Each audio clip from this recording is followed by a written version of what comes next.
Welcome to Python life YouTube channel. So 2024లో ఎవరైతే coding చేయాలనుకుంటున్నారో ఆల్రెడీ కోడింగ్ స్టార్ట్ చేసిన వాళ్ళకు కూడా ఈ స్పెసిఫికేషన్స్ ఉన్న ల్యాప్టాప్ సరిపోతుంది.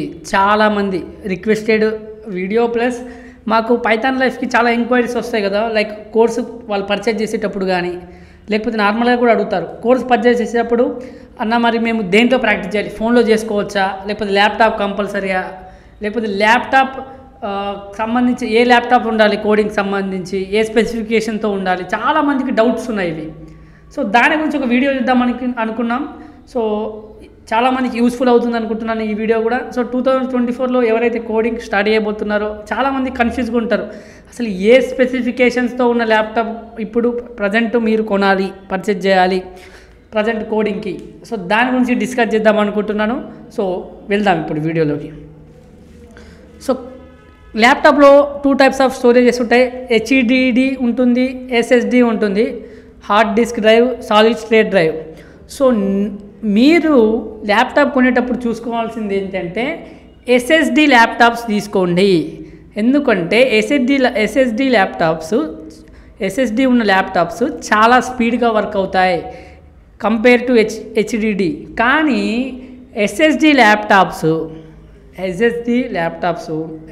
ఎస్ఎస్డి ఉన్న ల్యాప్టాప్స్ కొద్దిగా డబ్బులు ఎక్కువ అవుతుంది, ప్రైస్ కొద్దిగా ఎక్కువ ఉంటుంది కంపేర్ టు దేనికి హెచ్డిడితో కంపేర్ చేస్తే. కొద్దిగా ఎస్ఎస్డి ల్యాప్టాప్స్ కొద్దిగా ప్రైస్ ఎక్కువ ఉంటుంది, కానీ స్పీడ్ బాగుంటుంది. స్పీడు మీరు నాకు తెలిసి మీరు ఎవరిని అడిగినా చెప్తారు ఎస్ఎస్డినే కొనుక్కో అని చెప్తారు. సో నేను కూడా ఏం చెప్తున్నానంటే ఎస్ఎస్డి ఉన్న ల్యాప్టాప్స్ తీసుకోండి, మీకు కోడింగ్ కానీ అంత స్పీడ్ జరుగుతుంది. అది ఎందుకో కూడా చెప్తాను. ఎక్స్పెన్సివ్ ఉంటుంది ఎస్ఎస్డి, కానీ మనకు చాలా ఎక్కువ రోజులు వస్తుంది. ఎస్ఎస్డి ఉన్న ల్యాప్టాప్ తీసుకోండి, మీకు చాలా ఎక్కువ రోజులు వస్తుంది, స్పీడ్గా పనిచేస్తుంది. సో నేను చెప్పాల్సింది ఏంటంటే సజెషన్ ఎస్ఎస్డి ఉన్న ల్యాప్టాప్ తీసుకోండి.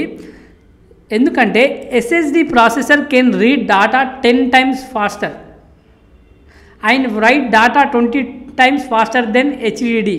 చూడండి, ఎస్ఎస్డి అనేది ఒక డాటాని 10 times ఫాస్టర్ రీడ్ చేస్తుంది హెచ్డిడి కంటే.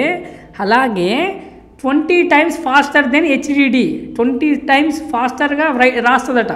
సో చూసుకోండి, మీరు ఇక్కడనే మీకు డిఫరెన్స్ తెలుస్తుంది ఎస్ఎస్డికి హెచ్డిడికి.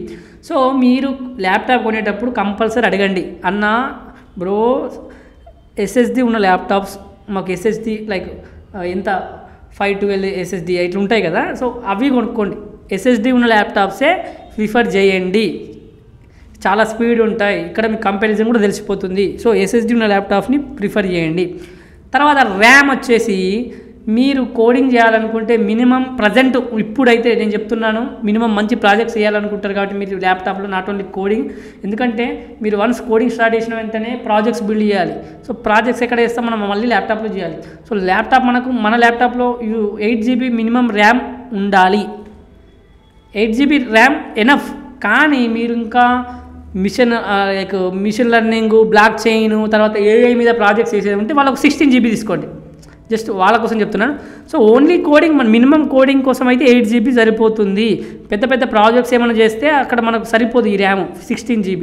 ఎందుకంటే ర్యామ్ అంటే ఏంటి, మనం ఎక్కువ లైక్ 8 GB అంటే ఎక్కువ ట్యాబ్స్ ఓపెన్ చేసినప్పుడు కూడా మనకు సరిగా వర్క్ అవుతుంది. సో 8 GB ర్యామ్ అనేది మినిమం మీకు అవసరం. సో ఎవరైతే ఇప్పుడు ల్యాప్టాప్ కోడింగ్ కోసం పర్చేజ్ చేద్దాం అనుకుంటున్నారో మినిమం 8 GB ర్యామ్ ఉన్న ల్యాప్టాప్ తీసుకోండి. తర్వాత ప్రాసెసర్స్ ఏఎండి అని ఉంటుంది, ఇంటెల్ అని ఉంటుంది, 2 ప్రాసెసర్లు ఉంటాయి. సో నేను చెప్పదలుచుకున్నది ఏంటంటే మీరు హెవీ టాస్క్ అయితే ఎడిటింగ్ కోసం లైక్ ఏఎండి తీసుకుంటారు చాలామంది. మనకు హెవీ టాస్క్స్ ఉన్నాయి, ఏదైనా ఎడిటింగ్ చేసేది ఉంటే ఏఎండి యూజ్ అవుతుంది, వాళ్ళకి హీట్ కూడా ఎక్కువ అవుతుంది. కానీ మన ఇక్కడ కోడింగ్ కాబట్టి మీకు ఇంటెల్ సరిపోతుంది. ఒకవేళ మీరు ఏఎండి తీసుకున్నా అన్నా మంచిదే, కానీ ఇంటెల్ మీకు సరిపోతుంది. లేటెస్ట్ జనరేషన్ i5 అయితే తీసుకోండి, మినిమం i5 తీసుకోండి. ఇప్పుడు i7 వచ్చింది, కానీ i5 జనరేషన్ తీసుకోండి, మీకు చాలా యూస్ఫుల్ అవుతుంది. ఇంకోటి నేను చెప్పదలుచుకుంది ఏంటంటే మినిమం మీకు 8 GB ర్యాము, i5 ఇంతే గుర్తుపెట్టుకోండి. i5 జనరేషన్ 8 GB ర్యాము, తర్వాత ఇంటెల్ తర్వాత ఏఎండి తీసుకోండి, అది మీ ఇష్టం. సో i5 తర్వాత ఏంటి 8 GB ర్యాము SSD ఉన్న ల్యాప్టాప్ తీసుకోండి, మీకు చాలా మంచిగా యూస్ఫుల్ అవుతుంది.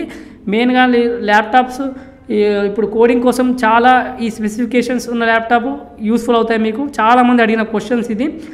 అలాగే ఒక కీబోర్డ్ పర్చేజ్ చేయండి. నార్మల్గా ల్యాప్టాప్కి ఉన్న కీబోర్డ్ కాకుండా మనం ఒక నార్మల్ కీబోర్డ్ కొనుక్కోండి. ఒక 1K లోపు వస్తుంది మంచిగా, 1K 1200K లైక్ 1200 వరకు, 1K ఆర్ 1200 మధ్యలో మనకు మంచి ల్యాప్టాప్ మౌజ్ వస్తుంది. సో అది వాడండి. ఎందుకంటే మన కోడింగ్ ఇచ్చినప్పుడు ఈ కీబోర్డు పాడైంది అనుకోండి, ఎక్కువ టైప్ చేస్తే ఈ కీబోర్డు మీకు పాడయ్యే అవకాశాలు ఉంటాయి. ల్యాప్టాప్ ఉన్న కీబోర్డ్ పాడయ్యే అవకాశాలు ఉంటాయి. సో అప్పుడు ఏమవుతుంది, ఆ కీబోర్డు పాడైతే ఎక్కువ ప్రైస్ ఉంటుంది. సో మేబీ అలా పాడగావచ్చు. సో మీరు ఒక కీబోర్డ్ తీసుకోండి, మంచిగా ఉంటుంది. అలాగే కూలింగ్ ప్యాడ్ తీసుకోండి. అంటే లైక్ ల్యాప్టాప్కు హీట్ అవుతుంది ఎక్కువసేపు వాడితే. సో మనకు కింద కూలింగ్ ప్యాడ్ పెట్టడానికి స్టాండ్ ఉంటుంది, కూలింగ్ ప్యాడ్ స్టాండ్. మీరు ఎవరైనా లైక్ అక్కడ దొరుకుతాయి మనకు స్టోర్లలో. కూలింగ్ ప్యాడ్ ఒకటి, కీబోర్డ్ మౌస్ కొనుక్కోండి, మీకు సెట్ అవు ఇక.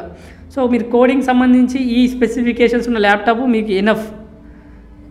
SSD ఉన్న ల్యాప్టాప్, 8 GB ర్యామ్ ఉన్న ల్యాప్టాప్, i5. అందుకే నేను సింపుల్గా ఎక్స్ట్రా ఏం చెప్పకుండా సింపుల్గా నేను చెప్దాం అనుకున్నాను. చాలామందికి ఉన్న డౌట్ ఈ జస్ట్ ఈ వీడియో చూస్తే అర్థమైపోవాలి ఈ స్పెసిఫికేషన్స్ ఉన్న ల్యాప్టాప్ సరిపోతుందని.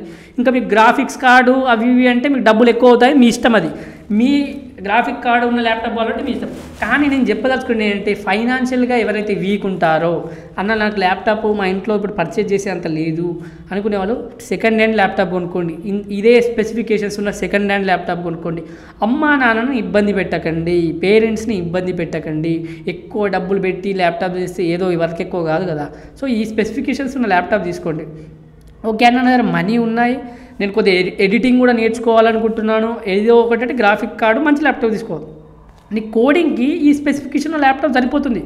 ఊరికి అమ్మ నాన్న ఇబ్బంది పెట్టకండి, లక్ష రూపాయల ల్యాప్టాప్ కావాలి, 90,000 ల్యాప్టాప్ కావాలి, 80,000 ల్యాప్టాప్ కావాలని. సో ఈ స్పెసిఫికేషన్ ల్యాప్టాప్ ఎంతలో వస్తుందో అంతలో కొనుక్కోండి. వీళ్ళ సెకండ్ హ్యాండ్ ల్యాప్టాప్స్ ఎవరైనా వాడినవి కూడా మంచిగా ఉంటే తీసుకోండి, ఏమీ కాదు. ఎందుకంటే వన్స్ మీకు జాబ్ వచ్చిన తర్వాత కంపెనీయే ల్యాప్టాప్ ప్రొవైడ్ చేస్తుంది, మీ ల్యాప్టాప్ అవసరం పడదు అప్పుడు. సో మీరు ఇక్కడ ప్రాక్టీస్ చేయడానికి, ప్రాజెక్ట్స్ చేసుకోవడానికి యూజ్ అవుతుంది ఇప్పుడు మనకి. సో మీరు మరి ఏంటి ఎక్కువ డబ్బులు పెట్టి అమ్మ నాన్నని ఇబ్బంది పెట్టకండి, ఎక్కువ డబ్బులు అడిగి అమ్మ నాన్నని ఇబ్బంది పెట్టకండి. సో నేను చెప్పదలుచుకున్నది ఏంటంటే ఈ స్పెసిఫికేషన్స్ ఉన్న ల్యాప్టాప్ మీకు తక్కువ ప్రైస్లో కావాలనుకుంటే చూసుకోండి. అలాగే సెకండ్ హ్యాండ్ ల్యాప్టాప్ ఉన్న వాడుకోండి, ఏం పర్వాలేదు. మా పైథాన్ లైఫ్ చాలామంది క్వశ్చన్స్ అడిగారు కాబట్టి దీనిపైన వీడియో చేసాం. మనకు చాలా కోర్స్ పర్చేజ్ చేసేటప్పుడు మన పైథాన్ లైఫ్ కాల్స్ వస్తాయి. అప్పుడు ఏ ల్యాప్టాప్ వాడాలి అన్న, ఏ స్పెసిఫికేషన్స్ ఉన్న ల్యాప్టాప్ వాడాలని అడుగుతారు. సో దానికోసమే ఈ వీడియో. అలాగే మిగతా అందరికీ కూడా ఈ వీడియో యూస్ఫుల్ అవుతుంది అనుకుంటున్నాను, చాలామందికి డౌట్ ఉంటుంది కాబట్టి. మన పైథాన్ లైఫ్ యూట్యూబ్ ఛానల్లో 40+ IT ఫుల్ కోర్సెస్ ఫ్రీగా అందిస్తున్నామండి. ఒకసారి చెక్ చేయండి. ఈ ప్లేలిస్ట్ ఉంటుందండి, IT full courses in Telugu అని. అలాగే మేము ప్రజెంట్ 3 పెయిడ్ కోర్సెస్ రన్ చేస్తున్నామండి. Python, DevOps, SQL. అలాగే బ్యాచెస్ ఎప్పుడెప్పుడు స్టార్ట్ అవుతుందో కూడా అక్కడ ఉంది. ఒకసారి మీరు pythonlife.in వెబ్సైట్లోకి వెళ్ళి చూస్తే తెలుస్తుందండి.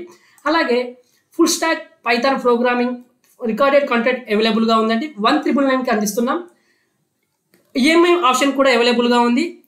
కామెంట్లో డెమో లింక్ ఉంటుందండి, మీకు డెమో నచ్చితే జాయిన్ కండి.